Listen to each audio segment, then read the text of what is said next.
It's the 5-pointed star for the 5 elements. And I've used the 5 colors here, and just to give it a little bit more imagination, visual imagination.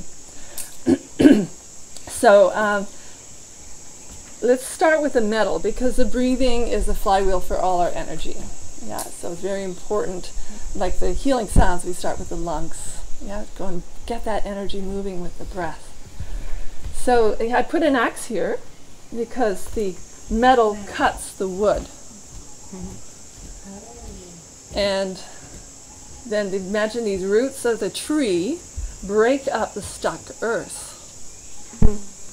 And then the earth dams up the water, like in Holland. Lots of dams to dam up the water. If not, the water is just going to disperse all over the place. It needs to be dammed. It needs to be contained by the earth.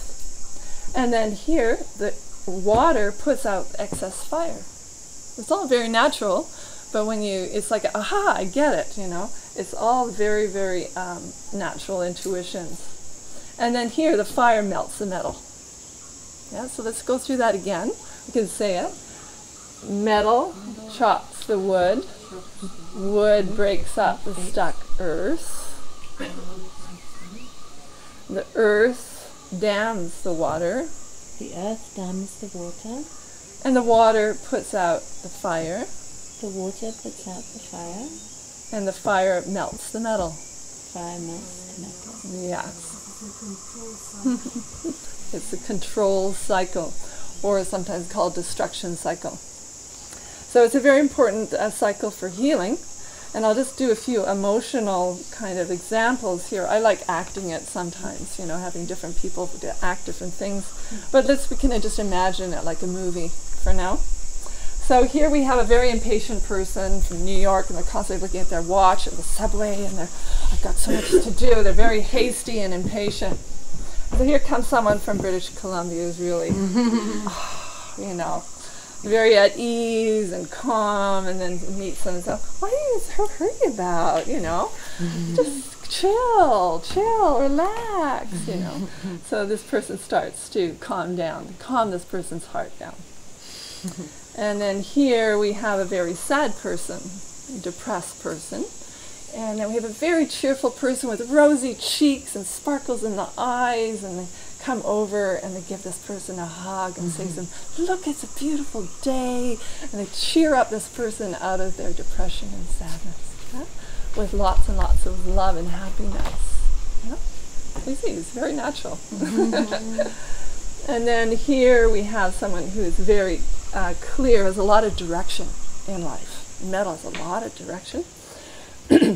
And here we have a very chaotic person. They can't decide what they want to do. Lots of imagination, but it's all over the place. Very, very chaotic and indecisive.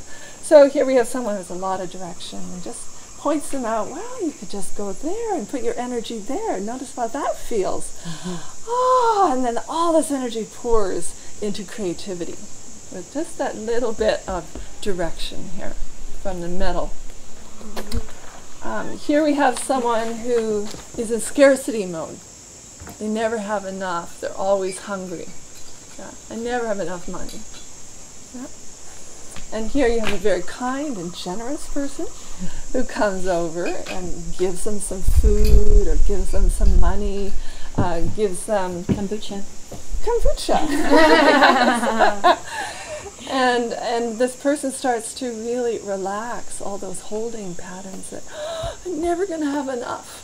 Right? They start to relax and open and start to trust that the universe will provide all their needs.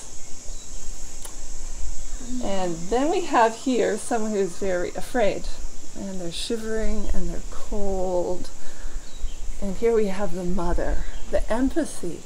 Yeah, comes over and gives that person a warm hug, and feels that person starts to calm down and melt, and the fear just melts away in the presence of empathy, that motherly embrace. Yeah? So very beautiful how this works. And so when you know that, you can be an artist with your emotions, and you can be very artistic and creative as a therapist when you know how the control cycle works. There's a great example here. There's a lady who lost her appetite. She was so worried that her boyfriend was out to war. This is like an ancient Chinese story. And so the parents asked the doctor, what can you do about this? Well, she's starving, our dear daughter. And so the doctor came to her and he said, well, your boyfriend's coming tomorrow. And then she keeps waiting and waiting, and the boyfriend doesn't show up. And waiting and waiting, and the boyfriend doesn't show up. So she gets so mad at the doctor, and you told me my boyfriend's going to come back. And she started to eat again. So he used that very wisely. He activated her anger to reactivate her thirst. Yeah? So there's so many wonderful examples how you can be really wise. At least you've done the healing. Yeah, you've done it.